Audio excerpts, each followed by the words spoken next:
사도행전 강의 이제 28장 마지막 장입니다. 사도 바울께서 예수님을 만나고 복음을 전했는데 바울은 마지막 남은 인생을 로마에 가서 복음을 전하고 싶어 했습니다. 죄수의 신분이 돼서 이제 로마를 향해 배를 타고 가는데 그 배가 풍랑을 만나서 어디로 가는지 이리저리 흘러 그렇게 갑니다.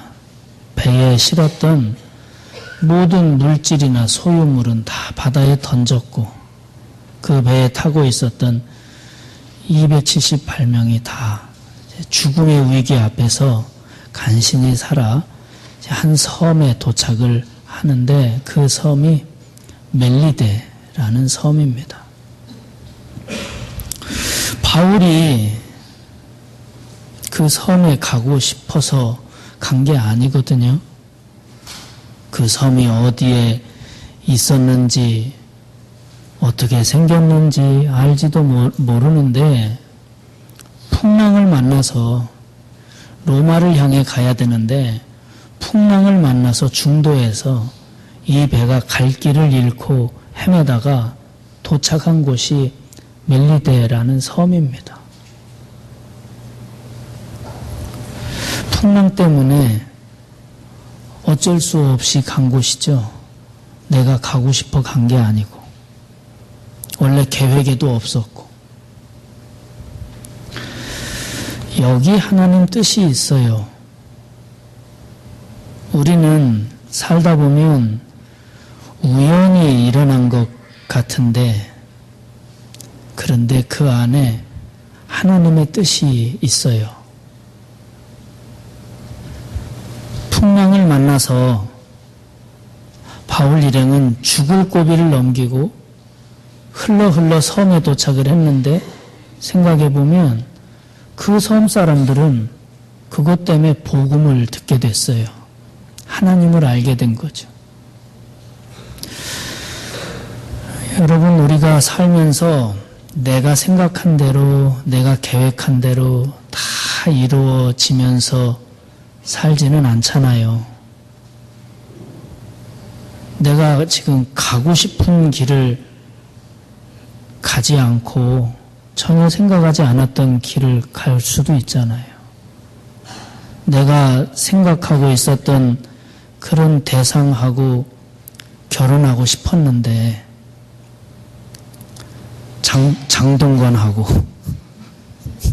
근데 안동건하고 살고 있잖아요. 내가 생각하지 않은 사람하고 살 수도 있는 거고 내가 생각하고 있는 직장이 아닌데 들어가서 다니고 있을 수도 있어요. 제가 호서대학교 강의하면서 만나는 아이들에게 늘 그런 얘기를 해요. 지방에 있는 대학이고 하니까 또 아이들이 좀 실망한 아이들도 있고 그러기도 해요. 너희들이 명문대학, 유명한 대학 그런 데를 가지는 못했지만 너희들이 다니는 이 학교를 명문대학, 유명한 대학으로 만들 수는 있다. 그런 사람 되자. 우리들이 살다 보면 내가 왜 여기에 와서 살게 됐나 잘 몰라요. 여러분이 왜 여기 이 시골, 여기 대동에 이 교회에 이렇게 왔는지 잘 모르잖아요. 어떤 사람은 풍랑 만나서 온 분도 있을 거예요. 갈 데 없어서 쫓겨서 온 분도 있을 테고 그렇게 우리 인생이라는 게 그렇거든요. 어찌 보면 참 신비예요. 신비. 몰라요. 지난주에 캄보디아에서 슬픈 소식이 왔어요. 선교사님 가족이 푸놈펜에서 훈련 다 받고 선교훈련 받고 시엠립이라는 선교지를 향해서 가는데 선교사님 4분하고 4남매하고 6 식구가 중간에서 관광버스하고 정면 충돌해서 선교사님, 사모님, 둘째, 셋째가 그 자리에서 죽었어요. 큰애는 한쪽 팔이 잘리고 막내 갓난아기는 의식을 잃고 너무 마음 아프고 슬프고 선교사님들하고 이제 연락하고 푸른편 감리교회에서 장례 예배 다 치르고 이제 그랬는데 여기 천안의 고신대학원 출신이고 그래서 그런데 슬프죠. 놀랍고. 근데 그것도 몰라요. 왜 선교 훈련 다 받고 선교지를 향해서 가는 선교사님이 그 자리에서 그렇게 순교하셨는지 우리는 몰라요. 무엇이 하나님 뜻인지, 어디에 하나님 뜻이 있는지, 내가 왜 여기 있는지, 내가 왜 이렇게 살아가고 있는지, 내가 왜 여기를 다니고 있는지 이건 몰라요. 사도 바울이 풍랑을 만나서 흘러간 곳이 멜리데라는 섬입니다. 왜 거기 갔는지 하나님만이 아시는 거예요. 여러분 삶 가운데 어떤 일을 만나든지 주님 뜻이 있겠지. 주님 뜻이 있을 거야. 나를 아프게 하신 이유도 있을 거야. 나를 힘들게 하시는 이유도 있을 거야. 하나님 뜻이 있지. 하나님 어떤 형편에서든지 나를 써주옵소서. 나는 오직 주께 쓰임받는 살아도 주를 위하여 살고 죽어도 주를 위하여 죽는 저 주님의 것 되고 싶습니다 하고 복음을 위한 삶으로 여러분의 인생을 정리하시길 바랍니다. 그래야 이 세상을 살아갈 수가 있어요. 그래야 우리가 살아가면서 만나는 모든 크고 작은 풍랑 가운데에서 하나님 뜻을 알 수 있어요. 그렇지 않으면 살 수가 없어요. 지금 바울이 멜리데라는 섬으로 갔는데 성경에 보니 비는 오고 날씨는 추워요. 배에서 너무 많은 오랜 동안 고난을 겪었고 먹을 것도 마음대로 못 먹었고 그렇게 허기지고 힘든데 비가 쭉 추적오고 춥습니다. 그런데 성경에 보니 그 섬의 원주민들이 이들을 따뜻하게 영접해서 불도 쬐게 해주고 그랬다는 거예요. 이게 얼마나 놀라워요. 섬에 여기 원주민이라고 쓰여진 단어가 성경엔 야만인이거든요. 근데 헬라 사람들이나 로마 사람들은 이렇게 섬에 살고 이런 사람들을 야만인이라 그랬어요. 자기들은 지성인이라 그랬고 못 배우고 저 야만인. 그래서 먼저 성경에 보면 토인이라고 나옵니다. 우리 TV 보면 이렇게 다 그리고 이렇게 하고 그 토인들 있잖아요. 우리가 봐도 얼핏 보면 야만인 같죠. 근데 야만인 아니잖아요. 그 고난당하고 힘들어하는 사람들이 자기 섬에 오니까 맞아주고 추우니까 불러주고 먹을 거 갖다 주고. 여러분 야만인은요, 진짜 야만인은 남을 생각할 줄 모르는 사람이 야만인입니다. 아무리 똑똑하고 배우고 잘났어도요, 다른 사람 생각할 줄 모르고 배려할 줄 모르면 야만인이에요. 아닙니까? 원주민일지라도 이들은 따뜻함이 있었어요. 거기 추장 보블리오는 이 사람들을 특별히 데려다가 사흘 동안 잘 먹여주고 쉬게 해줬다 그랬어요. 참 좋은 사람들이죠. 제가 그런 생각이 들더라고요. 우리가 살다 보면 다양한 사람을 만나거든요. 신앙생활을 하면 교회에서도 다양한 사람들을 접합니다. 그런데 어떤 때는 주변 사람들에게 이유 없이 핍박당할 때가 있어요. 알 수 없이 미움받고 눈에 가시처럼 그렇게 찌르고 그렇게 힘들 때 있어요. 교인들 이렇게 보면 겉으로는 참 교양 있어 보여요. 그런데 남 아프게 하고 남 힘들게 하고 남 괴롭히는 거 그거 신앙적 교양 아니에요. 그런 건 잘못된 거죠. 여러분이 99사람 사랑하고 잘해주고 한 사람을 미워한다면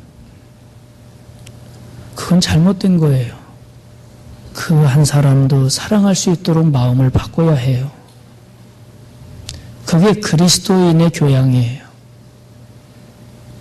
겉으로 아무리 잘 갖춰져 있어야 소용없어요. 제가 말하기는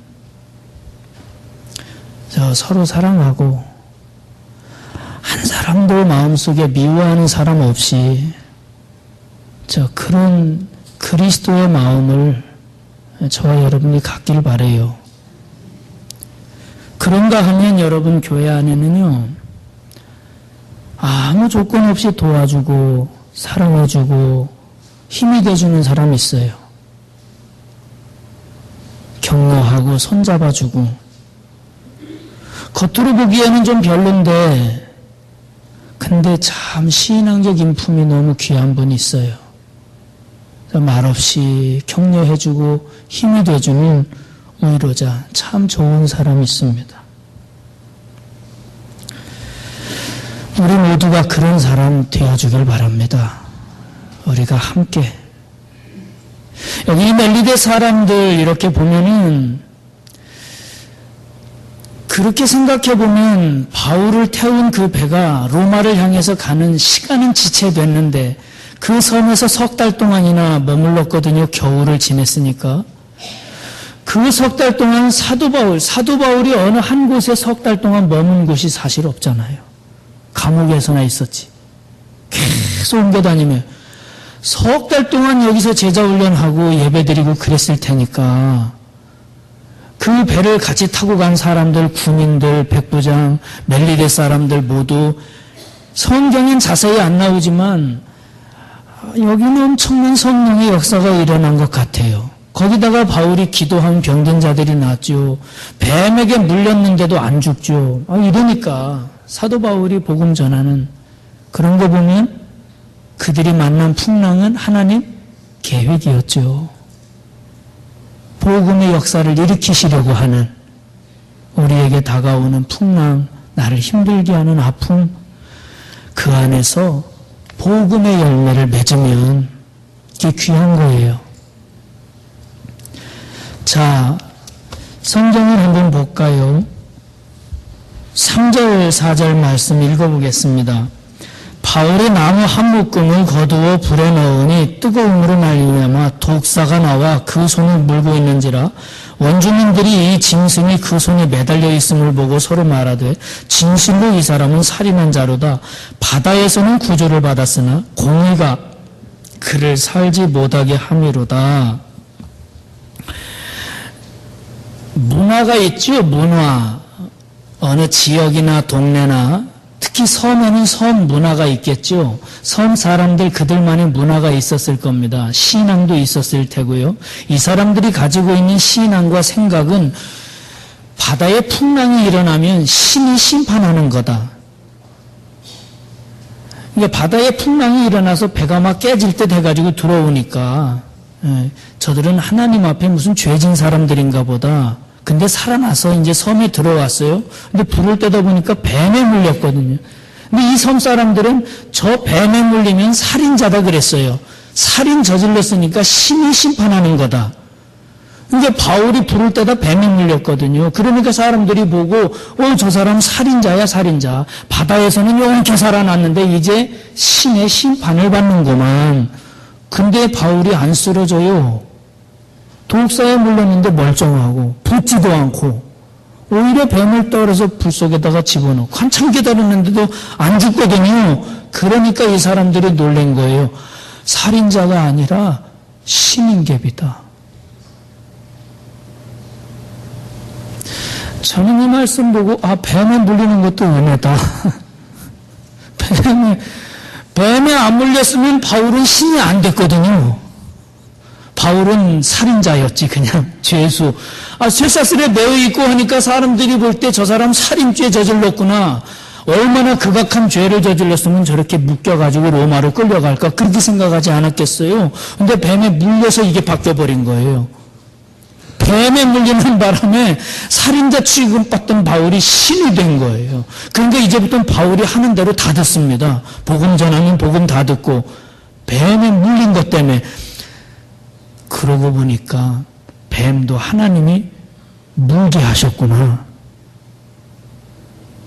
참, 이렇게 생각하니까 다 하나님 은혜예요. 그래요, 여러분. 나 죽이려고 물어뜯고 질기게 물어, 그러면 하나님이 나 신 만드시려는가 보다. 그렇게 물어뜯기고 힘들고 그럴 때 믿음 지키고 거룩 잃지 않고 끝까지 주님 의지하고 신앙으로 경건하게, 그러면 신이 되는 거예요. 즉 하나님 자녀가 되는 겁니다. 하나님 자녀. 아멘. 우리 물릴 때 있어요. 엉뚱하게 막 물어뜯고 억울하게 물어뜯고 내가 뭘 잘못했는데 와서 막 물어뜯고 핥히고, 그럴 때 정말 경건을 잃지 않고 거룩을 잃지 않으면 하나님 자녀가 돼요. 신이 되는 겁니다. 우리도 하나님처럼 되는 거예요. 거룩한 사람. 아멘. 그것 때문에 바뀌어요. 전세 순간에 바울은 신이 되는 거예요. 거룩한 사람이 되는 겁니다. 저 하늘에서 내려왔다.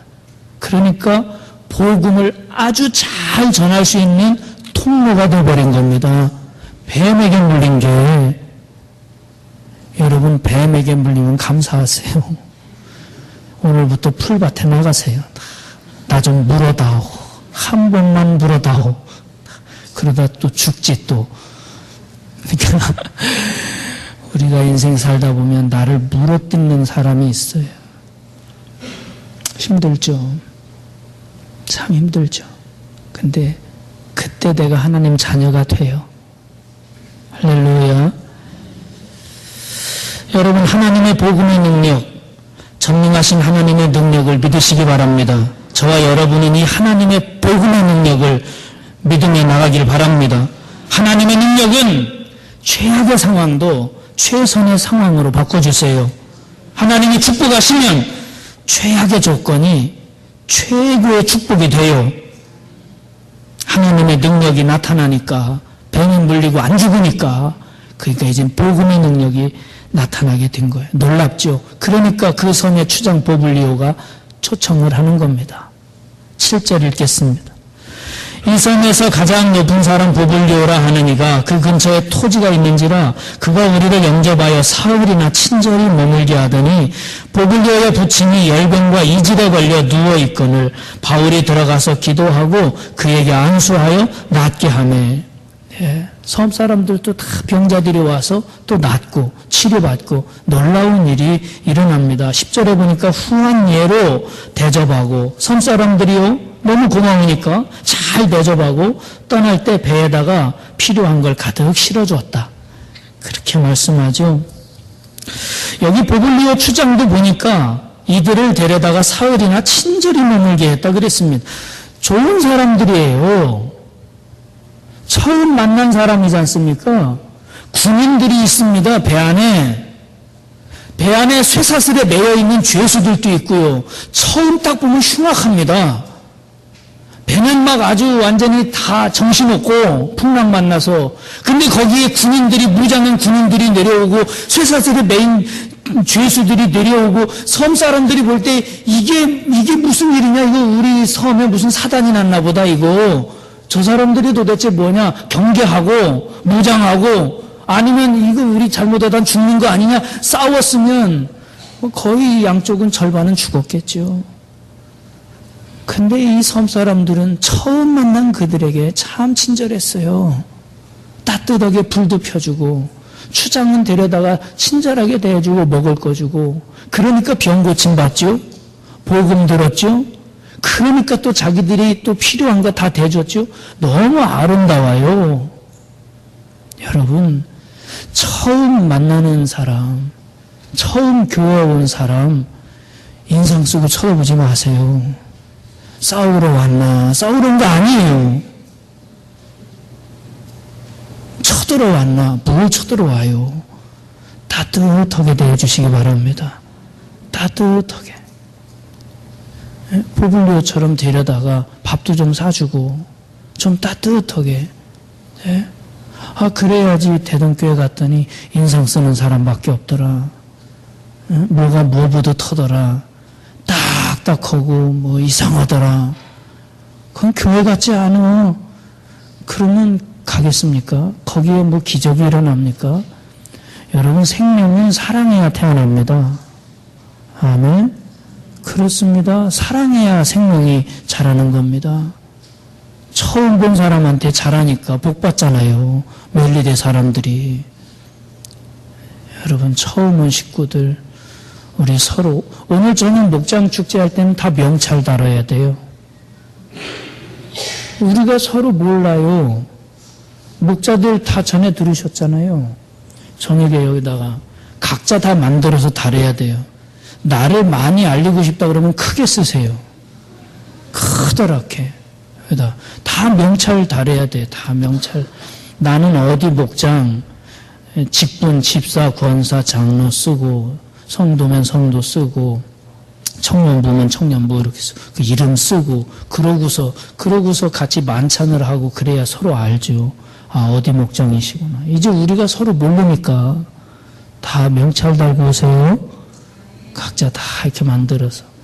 그리고 좀 이렇게 따뜻하게 몇몇 사람, 가까운 사람, 자기들끼리만 밥 먹고 그러지 마시고 좀 같이 어울려서 얘기도 좀 하시고 처음 뵙는다고 인사도 하시고 오늘 저녁엔 다 나오셔가지고 명찰 달고 나오셔가지고 다 멜리대 섬 사람들은요 풍랑 만나서 온 그 처음 본 그들을 친절하게 잘 대접을 해서 정말 복 받았어요. 구원도 받고 병 고침도 받고 사랑하면 복을 받습니다. 아멘. 때로는 내가 억울한 일을 당할 때도 있습니다. 때로는 감옥에 갈 때도 있고 어쩌면 여기 이 지역에 좌천돼서 오신 분 계신지도 모르겠어요. 부도 나서 오신 분 있는지도 모르겠고 병 나서 요양하려고 오신 분 있을지도 모르고 그러지 않습니까? 여러 가지 이유가 있죠. 그런데 여러분 어떤 형편에 있든지 하나님 뜻이 있고 계획이 있구나 그렇게 생각하시면 원망도 없고 시비도 없고 미움도 없어요. 나를 향하신 하나님 뜻이 있지 생각하면 생기던 증오도 없어져요. 그 풍랑 때문에 그 배에 있는 사람들은 하나님을 체험했습니다. 바울이 쇠사슬에 매여 있어서 큰 중죄인인 줄 알았는데 알고 보니까 하나님의 사도라는 것도 알았습니다. 풍랑이 일어나면 다 드러나요.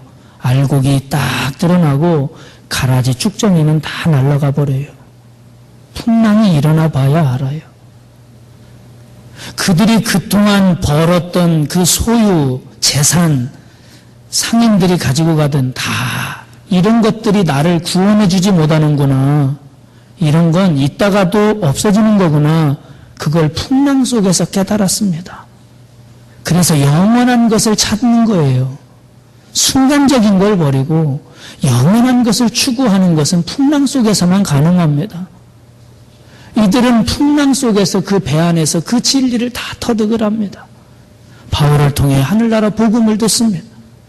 멜리게 사람들도 풍랑 때문에 복음을 들은 거예요. 그러므로 우리 삶의 풍랑은 하나님이 주시는 축복입니다. 가끔 하나님이 풍랑 주실 거예요. 크고 작은 풍랑, 실패의 풍랑, 아픔의 상처의 질병의 고난의 오해의 미움의 다 풍랑들이 올 때 낙심하지 마시고 그 속에서 하나님 붙잡고 하나님 뜻 발견하고 믿음 지키고 거룩을 지키고 주님 꼭 바라보시길 축원합니다. 그러면 풍랑은 우리에게 복이 돼요. 풍랑이. 그게 힘들었었는데 놀랍게도 그게 평화와 축복으로 우리에게 오는 거예요. 이 성경 말씀에 보니 바울을 보세요. 바울이 이 풍랑 속에서 하나님 바라보고 그 낙심하고 있는 사람들에게 용기 주고 소망 주고. 네, 바울. 두 종류 교인이 있잖아요. 한 사람은 예수를 믿는데 간신히 그저 믿는 사람이 있어요. 교회 올까 말까 망설이고 예배 빨리 끝났으면 좋겠고 혹시나 무슨 일 생길까 겁나서 교회 오는 거죠. 투덜거리고 비판 잘하고 그런 교인도 있어요. 그런데 그런가 하면 정말 하나님 축복 누리고 신령한 은혜를 체험하고 풍랑 가운데서도 찬송하고 고난이 올 때 주님 붙잡고 어렵고 힘든 사람에게 용기 주고 믿음 주고 격려해 주고 그런 교인도 있어요. 하늘의 복을 누리고 그 복을 나누고 바울처럼 우리 모두도 이런 교인 되어지길 축원합니다. 이제 이 배가 로마를 향해 갑니다. 멜리데를 출발을 합니다. 그리고 군데군데 어느 곳에선 사흘, 어느 곳에선 하루, 어느 곳에선 일주일 이렇게 머물면서 갑니다. 로마에 도착을 했어요. 로마에 15절 말씀 다 같이 읽어보겠습니다. 그곳 형제들이 우리 소식을 듣고 아비오 광장과 트레이스 타베르네까지 맞으러 오니 바울이 그들을 보고 하나님께 감사하고 담대한 마음을 얻으니라.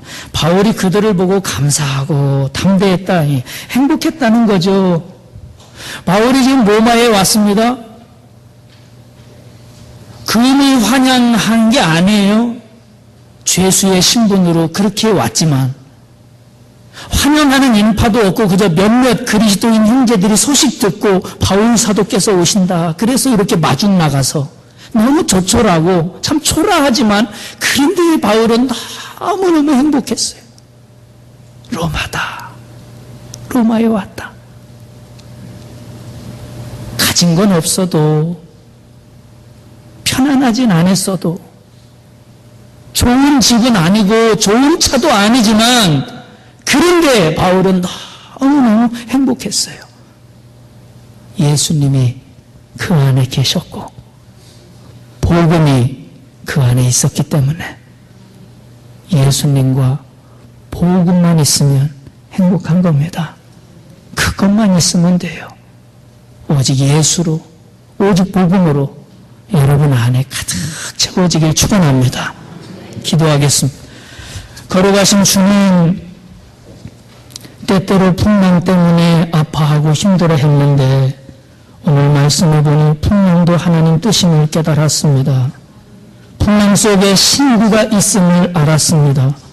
겸손히 엎드려 주의 뜻을 발견하고 오직 감사하고 누구든 원망하거나 증오하지 않도록 오직 사랑하고 복음만을 위해 살아가도록 저희들을 붙잡아 주시옵소서.